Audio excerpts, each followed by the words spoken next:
I'm Greg Dalton. I'm Ariana Brocious. And this is Climate One. Before we get into this week's episode, we need to acknowledge the re-election of Donald Trump and the profound implications for energy and climate.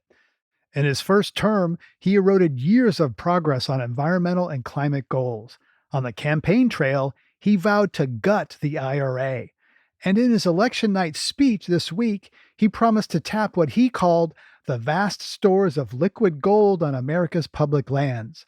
Drill, baby, drill is coming back. So now it may be up to state and city governments to continue addressing the climate crisis. And there are meaningful actions those entities can take.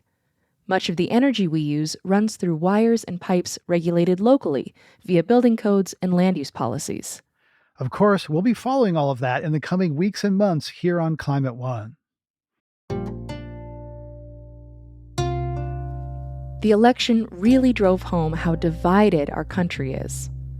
But there is something we all experience the same way, and that's the weather. That's what we're going to talk about on today's show. Specifically, the people we rely upon to let us know if it's going to rain or shine.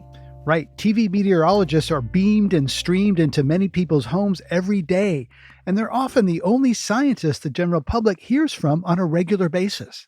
And more often than not, they live in the places they're reporting on.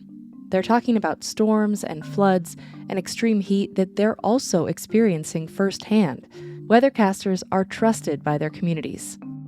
Weather reporting used to be way less complicated. Give the temperature, tell the people if it's going to rain, and banter with the news team. In fact, David Letterman got his start as a weathercaster.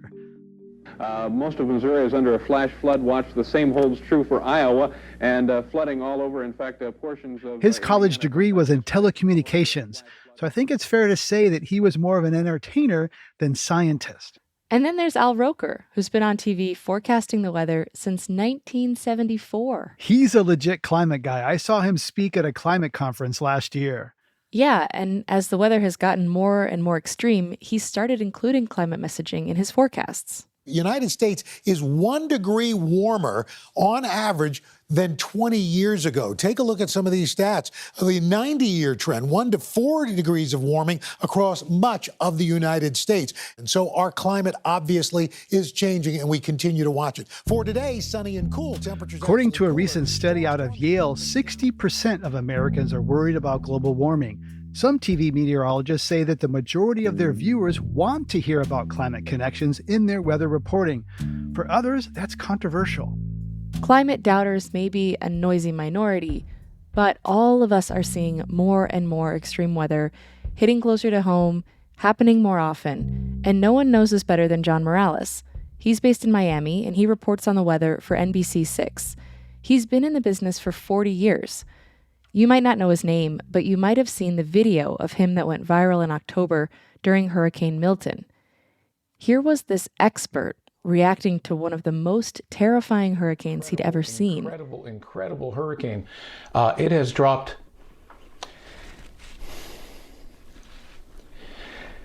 50 millibars in 10 hours. I apologize. This is just horrific. Maximum sustained winds are 160 miles per hour, and it is just gaining strength in the Gulf of Mexico, where you can imagine the winds. I mean, the seas are just so incredibly hot, record hot, as you might imagine. You know what's driving that. I don't need to tell you. Global warming, climate change, leading to this and becoming an increasing threat.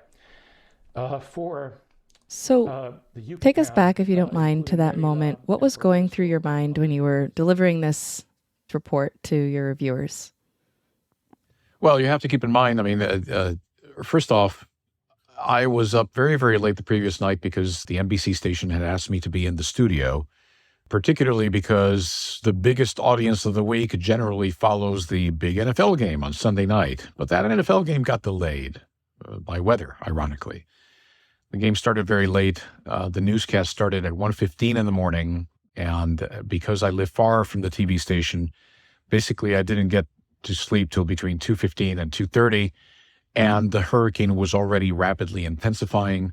So I was up early the next day. I got maybe 4 hours of sleep, checking on everything having to do with the hurricane. And for the noon newscast, it was going to be my first newscast of the day. And in the minutes prior to the newscast starting, the National Hurricane Center issued an urgent bulletin indicating that the hurricane had reached Category 5 intensity. Mind you, Sunday morning, we woke up to a mundane 50-mile-per-hour tropical storm. So here was suddenly a 160-mile-per-hour Category 5 hurricane within the span of a day. So that news itself is very shocking. And what happened to me was, I'm trying to look at the camera because they're about to present me. I'm looking at these numbers. I'm looking at a chart. I'm seeing the pressure drop. I'm doing the calculation in my head, and suddenly it's my turn to speak. So I clench my eyes. I say what I said about it being an incredible hurricane, and when it was time to talk about the drop in barometric pressure, which is such a significant data point for a meteorologist, right? I mean, you keep in mind, the record-holding fastest intensifying hurricane in the Atlantic Basin dropped 97 millibars in 24 hours. And here's one that did 50 in 10 hours, right? So I'm going, this thing is the most incredible hurricane I've ever seen. I want to underscore one thing, which I think is really interesting, that you said in the tape, I apologize. And that's a natural thing to say because you're a professional and we were sort of taught not to express emotion.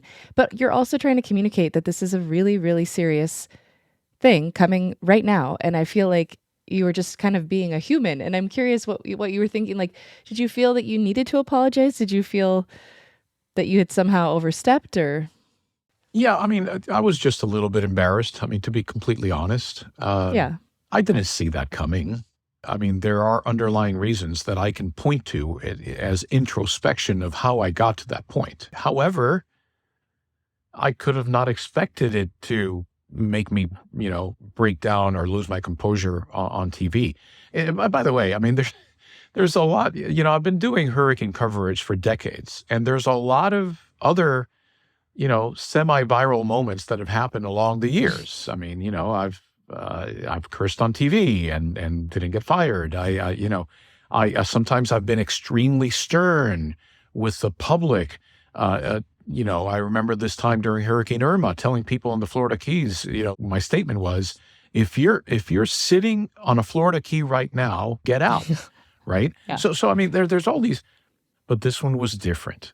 It was different because while I've paused and almost lost it before during Hurricane Maria's threat on Puerto Rico, the eve of the hurricane, because of course Puerto Rico is where I grew up. My mother lives down there. I mean, I did have that type of a moment on social media, but not like this, not to the point where my voice was quivering to the point where it did here. So back to your question, why did I apologize? I think it was awkward and a little bit embarrassing. It was a natural thing to do.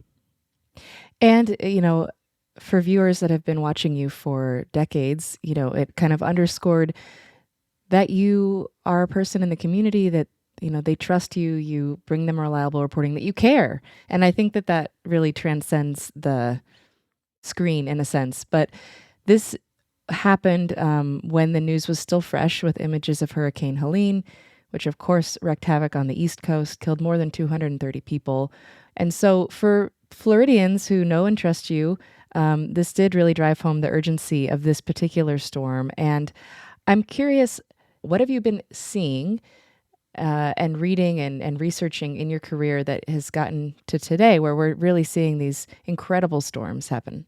Yeah, well, for perspective, people have to realize that 2024 is my 40th anniversary as a professional meteorologist. It's been a long, long time. And my entire career, except for 5 weeks that I spent in Washington, D.C., but the rest of my career has always been in the tropics and subtropics.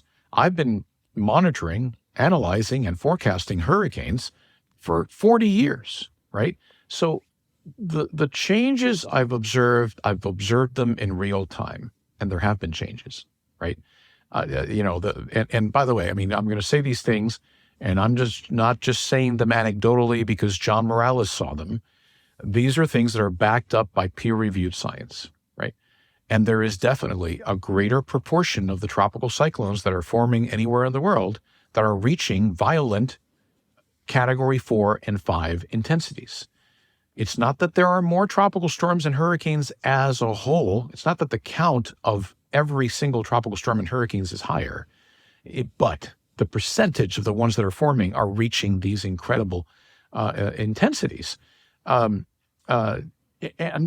it's just happening at the drop of a hat now. So one of the things that I wrote about last year after Hurricane Otis, which went from a nothing to a Category 5 and absolutely flattened Acapulco basically without warning, okay? And imagine the suffering those folks went through and the surprise those folks went through and having to deal with a Category 5, which I'll add another parenthesis. Nothing bothers me more than people on social media, clapping back, you were so concerned about Milton as a Cat 5, and look it got to the coast as a Cat 3. That's no big deal. Yeah, no big deal. Why don't you go through a Cat 3 and tell me what it's like? Anything that is Cat 3 and higher is devastating. And if it's Category 4 or higher, it's basically catastrophic. Catastrophic. Puerto Rico saw it. The Keys saw it. The Bahamas saw it. Texas saw it. Louisiana saw it. One of these days, there's going to be a mundane tropical storm in the central Bahamas, which 36 hours later is going to make landfall in Miami as a Category 4 hurricane and catch everybody off guard. That's my market, okay? This is the market. I've been on TV for 33 years, an audience that knows me very, very well. And they've known me as a non-alarmist, as a just the facts meteorologist. But if now there's a higher chance than there's ever been in our lifetimes for a 50-mile-an-hour tropical storm in, the central Bahamas, making it to Miami as a Cat 4 a day and a half later, if that's the case today, I'm not sure I can continue to be a non-alarmist. It's changed the way that I deliver the weather.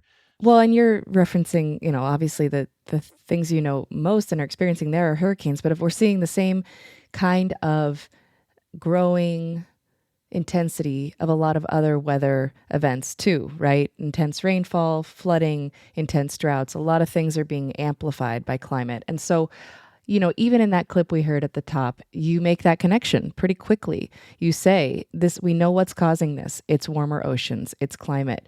So, you live in Florida, which, is a conservative state. And so for some, climate change, the term even, could be politicized or viewed as politicized. What do your viewers expect around what is in your newscasts or your weathercasts and how much of it touches on climate? Well, I'm proud to say that, there's basically a handful or less than a handful of weathercasters in the U.S. that dared start to provide climate context going back 20 years. Jim Gandy in South Carolina, Mike Nelson in Denver, myself, maybe one or two other people. I mean, it's a very small group. So that means that my station was definitely on the forefront of communicating climate context to the viewers, even within weather segments, because it's one thing to do what I basically started doing way back in the 90s and into the aughts. I would do longer format type of environmental/climate reporting with all the challenges of false equivalency that journalists were requiring of me. By journalists, I mean, managers in the newsroom that don't understand that the scientific process does not yield two sides to the coin, right? But journalists are trained to always present both sides of a story. So it's very difficult for a scientist to be presenting science when you're asked to, find somebody that disputes the theory of gravity, right? Anyways, so all those challenges. But that morphed into inserting climate into the actual weather segment, into our 2 or 3 minute weather segment. And that happened, well, first because I would have rather asked for forgiveness than permission. It's because I did not ask for permission. I just started to talk about it more. And then the opportunities start to multiply, sadly. Extreme weather events multiplied in this century, starting in the aughts through the teens and now into the 20s. Every year, we get more billion-dollar disasters in the U.S. We see more severe flooding all around the world. Heat waves are becoming longer and more extreme and deadlier as well. All of these are symptoms of a warming climate. And when these things happen, and they're part of my weather segment, I normally follow it by saying something as simple as, and you see what you're seeing here happen is consistent with what you would expect in a warming planet and was predicted to happen decades ago by climate scientists. And that allows people to make that connection. And it's important that broadcast meteorologists do that more often. John Morales is a hurricane specialist at NBC6 in South Florida. Thank you so much for joining us on Climate One. Great to be here. Thanks. After the break, we'll talk with another meteorologist who's trying to bring climate news to his audience, no matter where they sit politically. I found another way to kind of cover it that helped both liberal and conservative part of the audience appreciate the issue. That's up next when Climate One continues. You can help others find our show by leaving us a rating or a review. We'd also love to know what you think. Thanks for your support.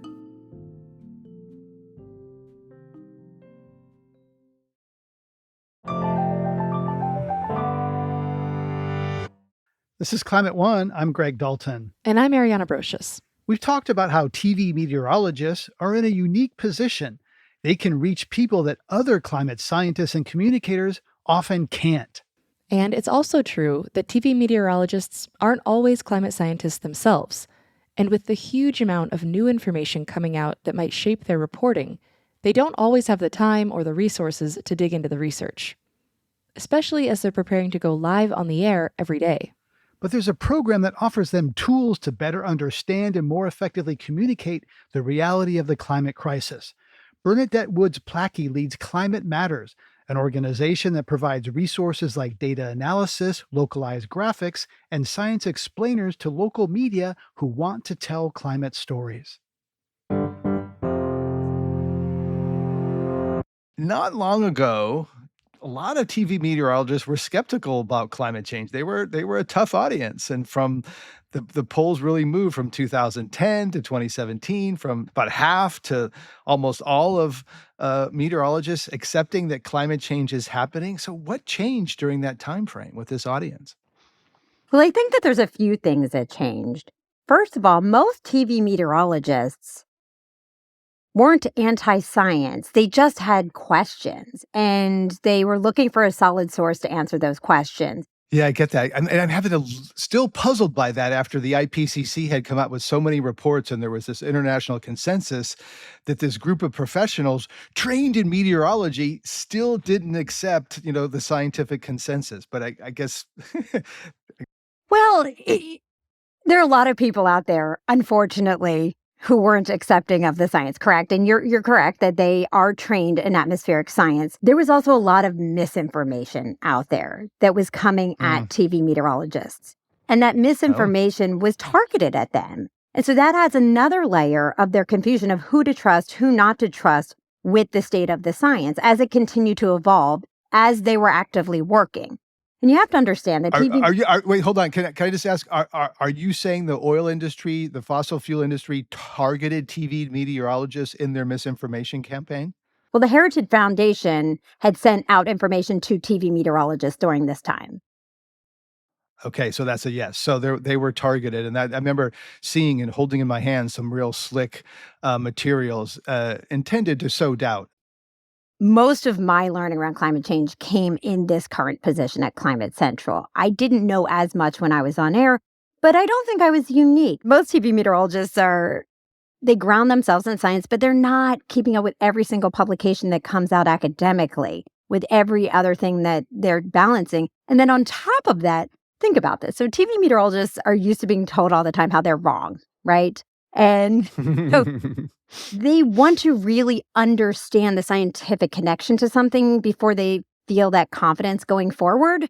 So we came in from Climate Central and our collection of friends with George Mason University, the American Meteorological Society, NASA, NOAA, all under this NSF grant that formed Climate Matters and was able to work with them to hear what questions they had, help answer those questions, bring scientists forward who are working in those specific areas where they may have had questions around modeling or data records, and then continue to build that trust with TV meteorologists on where the state of the science was, how they could use language around it, where their audience was with questions around climate change, and how to answer those questions. You have science, you have public opinion on your side. People are genuinely asking you what is happening, and they're looking for information, and you're in that position to make those connections for them. Bernadette Woods-Placky, thank you so much for sharing your insights with us on Climate One. Well, thank you for having me. Resources like Climate Matters are really valuable for people in the media who want to tell climate stories clearly and accurately. But what if not everyone in the audience wants to hear them? That's what happened to Chris Gloninger, and it upended his life. In 2021, he was working as a TV meteorologist in Boston. Then he got offered what seemed like an incredible opportunity. A station in Des Moines, Iowa, wanted to bring him on as chief meteorologist, and they specifically wanted climate change to be a part of his weathercasting. This was exactly the kind of reporting Gloninger had wanted to do for his entire career. But he told me that back when he started out, he was a bit of an outlier. When I got into the profession in 2006, I was told flat out you couldn't cover climate change. You couldn't talk about climate change. It was kind of taboo at the time. And then we entered into this phase where news directors or news managers in general would say, you need to tell both sides. And in journalism, that is known as a false balance, where there's plenty of scientific evidence that shows that humans are causing climate change versus the idea that climate change is a hoax. But it was in 2016 where I really picked up some momentum in covering climate change, and that eventually, around 2018, launched the country's first weekly series on climate change in Boston on NBC. And that series aired every single week, which was super rewarding.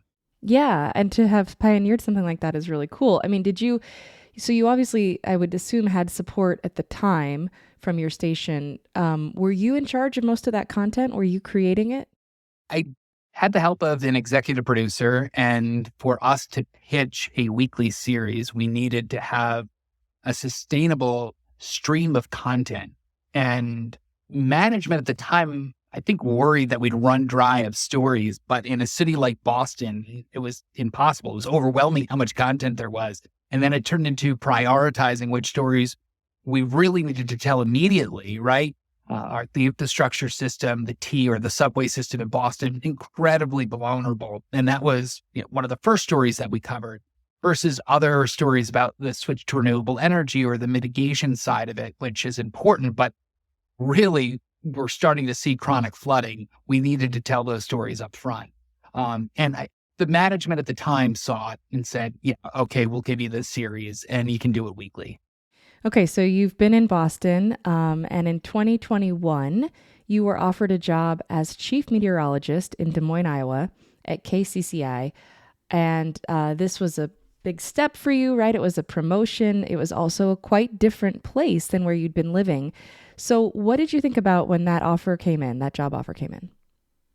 I was optimistic. And to be honest with you, I wouldn't have left a job in a top 10 mark just even for a title to be chief meteorologist. I left the opportunity in Boston for this new job because it was the chance to speak to an audience that hadn't really heard about climate change.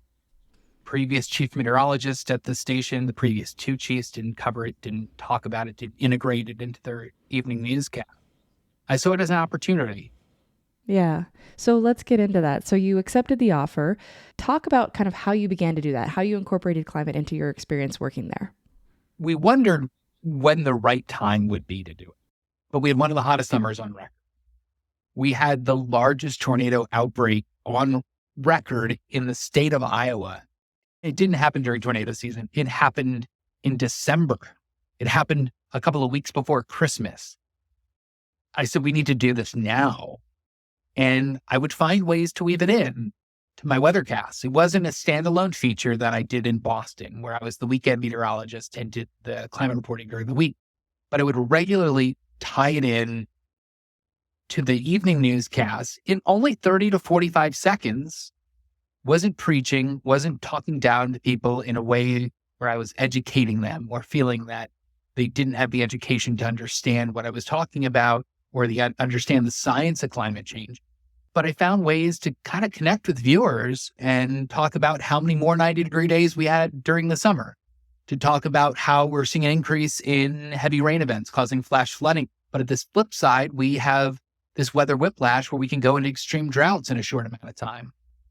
But then I found another way to kind of cover it that helped both liberal and conservative part of the audience appreciate the issue. Because what's lost on many news managers, many that are in the communication side of climate change, is that there are ways that you can find and connect with the conservative audience, that the science can resonate with them by using their terminology and their philosophies, including, for example, energy independence. What's more independent than harvesting energy in your own backyard? Not only did these wind turbines provide a huge boost to the power grid, they were supplemental income for farmers who had a bad season. I want to dig into this idea of reaching other audiences or broader audiences. Did you specifically use the words climate change, that phrase, when you would talk about this on the news? I did. I went back and forth with station management, and ultimately, when they told me to stop talking about it, it wasn't just using a different phrase. It was just avoiding the topic altogether because they were worried about the pushback. I didn't use it all the time, though. I would say you can see the overall trend. As carbon dioxide goes up, the atmospheric temperature goes up. That is a causation. That is a causation relationship where with one going up, the other follows. I didn't want to turn people off, but I also thought it was important to kind of integrate it for people to realize that it isn't a polarized issue. It's science, facts, data. Yeah. And, Iowa's a state full of agricultural people. It's farmers. Most people there are somehow tied to that industry and care deeply about it and experience it, right? They're experiencing these weather impacts hitting their bottom line. So it's maybe a more open audience for that. So you were there covering climate, covering the weather. By the following summer, things had changed at the station, as you kind of touched on. The management told you there were too many viewer complaints coming in about the quote unquote politicization of the weather forecast. They wanted to hear less about climate change. So what was your response to the station management then? Yeah, the station management at the time brought me out to lunch, and it's kind of comedic because I later found out I was brought to a public setting so I wouldn't be visibly upset, and I would curb my emotions when I was told that I could no longer do what I was hired to do, which I would hope at that point I'd be professional enough in a nearly 20-year career to be able to have a civil conversation. But I certainly wasn't going to just roll over. I said I disagreed with their approach. I, in a bit of snark, said the term COVID has become a polarized term. So imagine covering the pandemic without being able to use the term. It just doesn't make sense. And I said, you're allowing a small part of the viewing audience to editorialize our newscasts. That goes against any ethics of journalism that exist. You shouldn't be doing that because we're simply stating facts. And they kept saying, well, research doesn't care about the how or the why. And then it got down to the point where they were writing me up for obscure things, promoted a tweet from Patagonia that said that they were giving all of their profits to charitable organizations, to nonprofits that were doing work in the climate space. And I said, what an amazing company. Where do I sign up? I mean, a harmless tweet like that, but that was taken and turned into I don't have journalistic ethics because I tweeted that out. I mean, that's truly ridiculous, but we got to that point. So speaking of Twitter, in July of that year, you wrote something on Twitter that I'd like to ask you to read for us. Yeah. Yep. My climate coverage has garnered negative feedback, but last month I received the first threat, followed by a flow of harassing emails. Police are investigating. It's mentally exhausting, and at times I've not been okay. So I know this was a really difficult experience. Can you take us back to what was happening and what you were feeling then? Yeah, look, as meteorologists, we are seasoned for the occasional, hey, you were forecasting dry weather and it rained on my wedding day. Yeah, that's a bummer. That's terrible, right? And I fully anticipate and expect people to write in to air their grievances, right? This was different. This targeted my safety. This targeted the safety of my family. It was not just one email, and it reached a peak when I was getting back from a haircut. My wife was out running errands, and I read and reread this email as my mind was racing, but I think we've all had that experience where you feel paralyzed, your heart's pumping, your brain is racing, but you physically can't do anything. It's almost like you wake up out of a nightmare and you're not sure what's happening. And I called my wife as soon as I was grounded and said, "Where are you?" And she said, "I'm out shopping still." I said, "You need to come home. I'll explain when you get here, but I'll be calling the police as well." And she beat the police to the house by a few minutes. So I showed her the email. She was shaken. It was the same person who sent a series of harassing emails, who asked what our home address was, and they'd like to give us an Iowa welcome, kind of like what the blank tried to do to Justice Kavanaugh. And police knew instantly that was a death threat, because it was when a subject was apprehended with zip ties and weapons trying to attack, presumably kill, Justice Kavanaugh. And they said they were concerned because this wasn't just a hey, we're going to kill you. This had essentially a plan. And there's no way to truly explain the mental trauma. I was a firefighter in college. It's something I did for 4 years. I saw horrific scenes with tremendous loss. But the psychological toll that this took ultimately ended up with a year constant therapy. And even to this day, when I hear threats made against some of my colleagues regarding weather modification, it just reopens the wound. I'm sorry. Thanks for sharing that. I realize it's a lot to revisit. So you took stock of everything and left the station. And it was that threat, right? But everything. Yeah.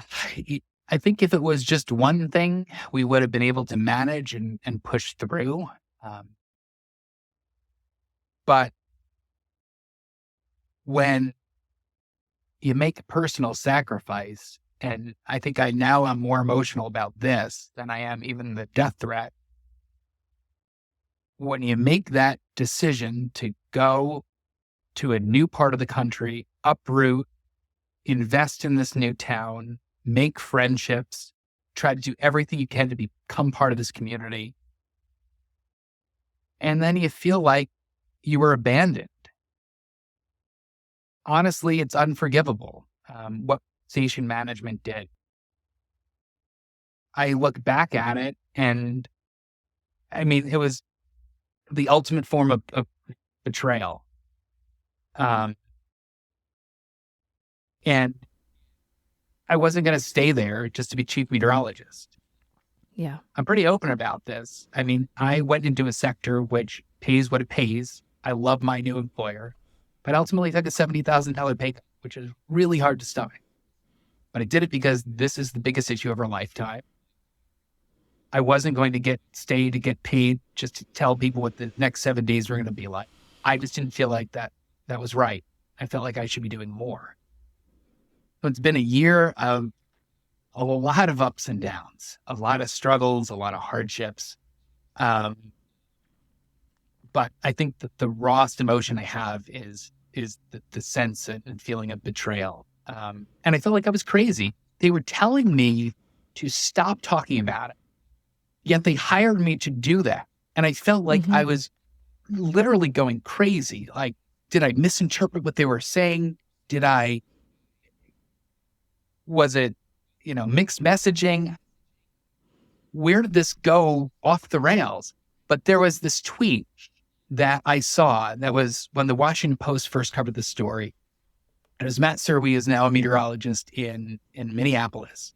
And he wrote and said, I interviewed for this position, and it was heavy on climate, meaning that's what the station wanted. And I hope that they gave him the support he needed. Sure, they put me up in a hotel until we get a security system installed, but the support that I really needed was the support to keep going, to keep being a climate messenger, not an activist, but a messenger in a way of bringing science to the people for them to understand why this is such a critical issue. And they didn't accommodate that. But that kind of gave me peace of mind that I wasn't crazy, that was in fact what they wanted until they didn't, until they allowed a small part of the viewing audience to editorialize their newscasts, which is journalistically unethical. So one of the most, I think, rewarding outcomes of this for you is that you found after you left, you had actually reached a lot of people and that they were really grateful for your coverage. So can you tell us about that? What kind of support you found after your departure? Yeah, it was kind of sad to see. It's a little too late. And I printed out every single email that I received from just Iowa viewers. And when it became an international story, I got emails and support from all over the world, which is truly inspiring. But I thought was more meaningful was the fact that they never showed me their research on the fact that people they claimed didn't want to hear about climate change. And I went through and I had this friend who I call my Iowa dad, who's a trial attorney out in Iowa. And he made multiple copies at his law office of all these emails, hundreds of them. And I put Post-it notes on the letters from truly conservative parts of the state, from Pocahontas to Sheridan to, areas that are so red that I was pretty confident that these people that were writing were conservative who appreciated what I was doing. And as a parting gift, I gave one of the binders to my bosses and said, I don't know where you got your research from. I don't know who you paid, what consulting firm to do this. But this is invaluable research that you couldn't really even pay for. This is every email just from the Iowans that I've heard from, and gave it to them on my way out. Good for you.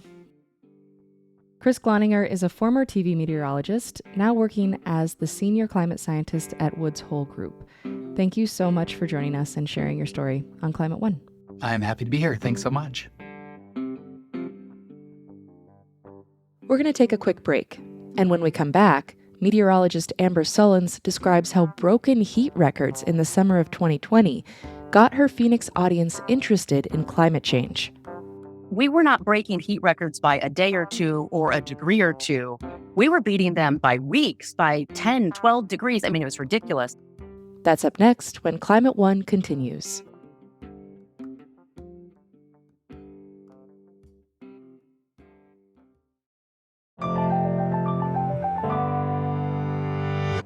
This is Climate One. I'm Greg Dalton. Many miles and weather systems away in Phoenix, Arizona, Amber Sullins has been broadcasting since the early 2000s. As stretches of extreme heat get more intense and last longer, she's also tried to incorporate more climate messaging into her work. You know, as a broadcast meteorologist, my job every day is to tell the weather story, right? Like what is going to happen, get people through their day, get people through the next few days, but also provide context. And, you know, when I started out in the early 2000s, the only way that meteorologists were doing that is just through the daily almanac. Here's our high today. This is what's average. This is the record. And it was just as simple as that. But in 2013, I really started incorporating more perspective because things were changing. Things were changing all around us. And as someone who looks at the data every day and is completely engrossed in this, those changes were so obvious to me. Right. How do viewers respond when you started to talk more about this context and use that word climate? Yeah. So back in 2013, when I first started doing it, there was a little bit of resistance, people not wanting to connect it to climate change, just chalk it up to another extreme weather event. But I think as far as what's happening here in Phoenix, what really changed perspective for a lot of people that I serve in this community was the summer of 2020, when we were just absolutely shattering heat records. And we were not breaking heat records by a day or two or a degree or two. We were beating them by weeks, by 10, 12 degrees. I mean, it was a ridiculous amount of heat in terms of just how hot it was and how long the heat lasted. And I think from that point forward, especially native Phoenicians like me who have been here for decades, really knew that something was not right. This is not normal for us. What is going on? Right. So 2020 was a big jump, shocked people. And it continued to get hotter in 2023. Yeah. Health officials in Maricopa County reported nearly 500 heat-related deaths. That still boggles my mind. And you continue to break records. I think this year is 100 days of temperatures over 100 degrees. You know, how is this year affecting your listeners? Yeah, I mean, we've had 142 triple-digit days already. And you know what? We might even have a triple-digit day on Saturday. So that would be the second latest triple-digit day ever recorded in Phoenix. So people they know that something's changing here. And they want to know why. I mean, some people that don't want to believe or even understand how greenhouse gases are trapping heat and causing the planet to warm, they want to blame it on the urban heat island effect. And here in Phoenix, the urban heat island effect is a major problem. It really elevates temperatures in the overnight hours, but it's not the whole story.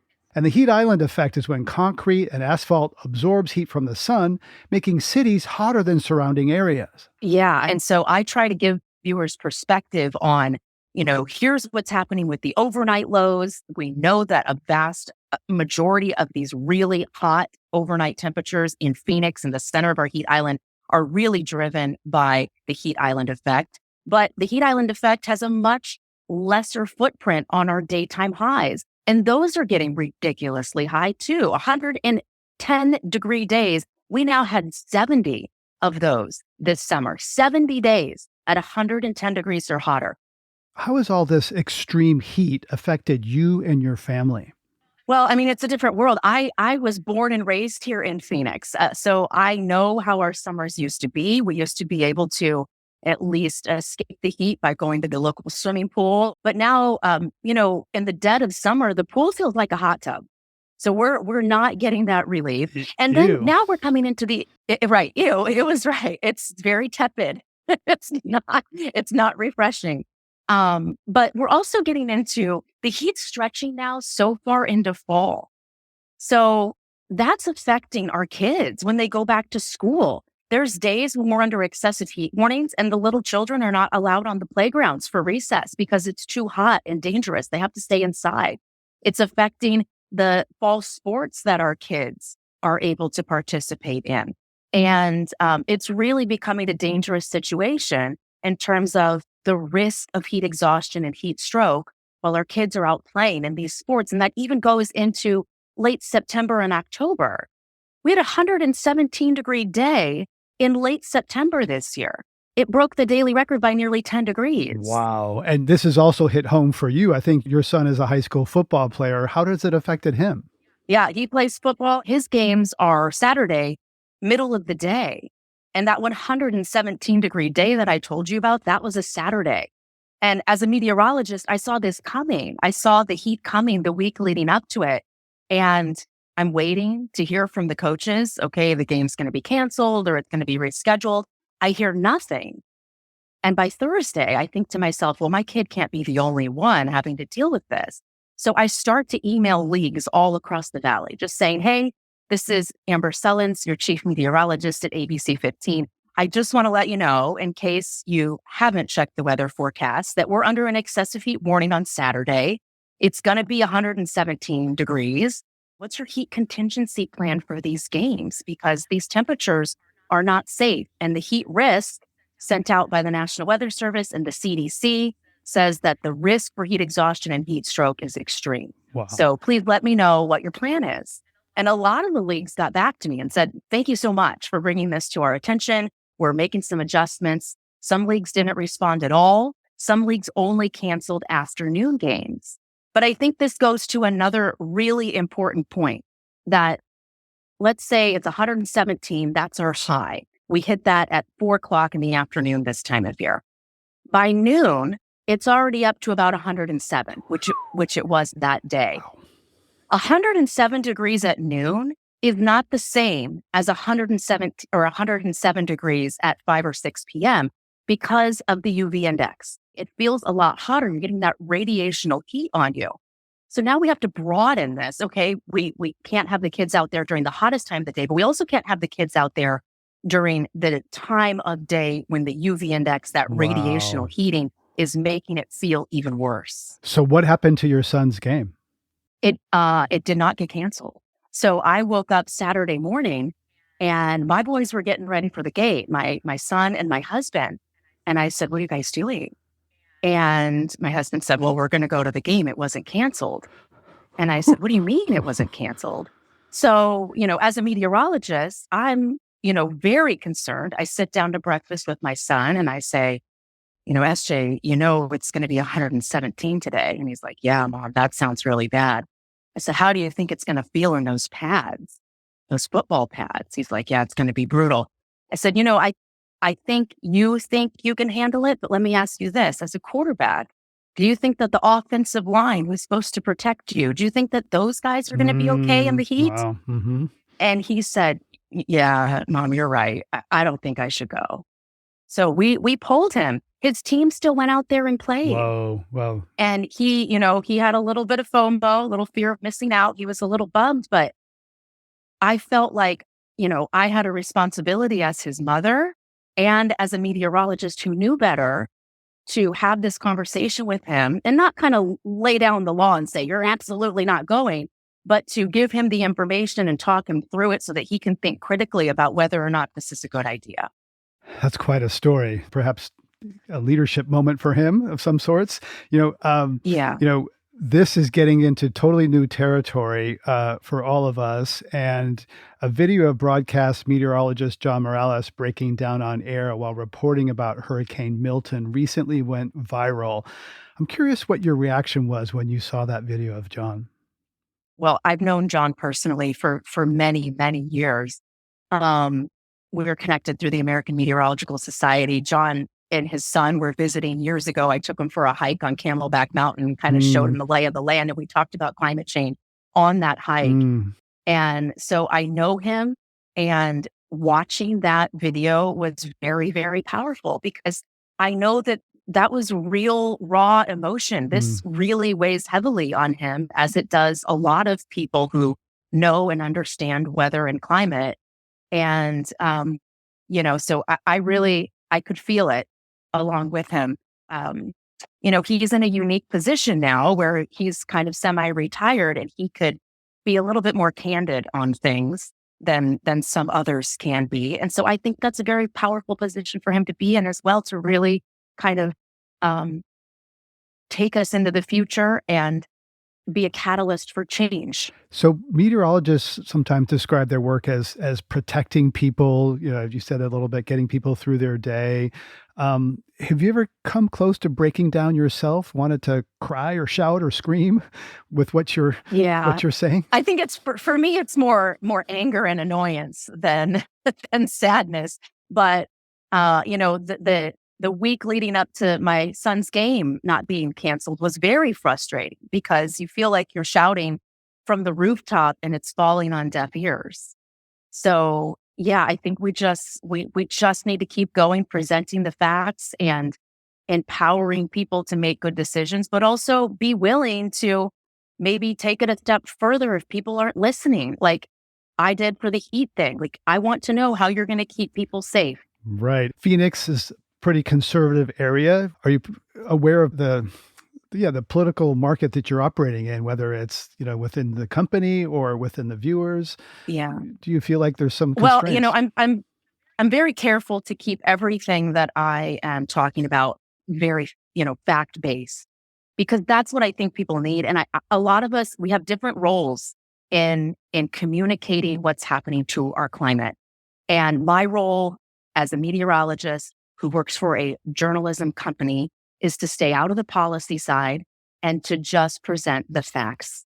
And so that's what I do. And that's what a lot of scientists say, that they just present the facts. And yet some scientists have crossed over into advocacy because the confines of their professional conventions, they feel morally, I guess, called to transcend those. Do you ever think about that? Yeah. When you might take some risks, because it sounds like there's some job risks for you to do what John Morales did. You kind of said he can do something I can't.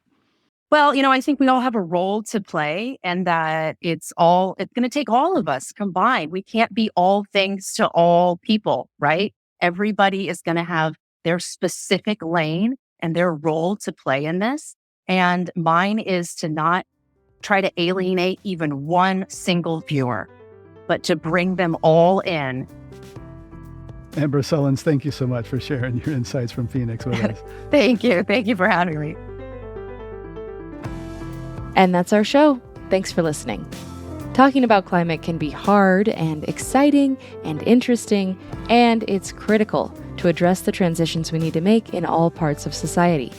Please help us get people talking more about climate by giving us a rating or a review, or consider joining us on Patreon and supporting the show that way. Climate One is a production of the Commonwealth Club, led by Gloria Duffy and Philip Young.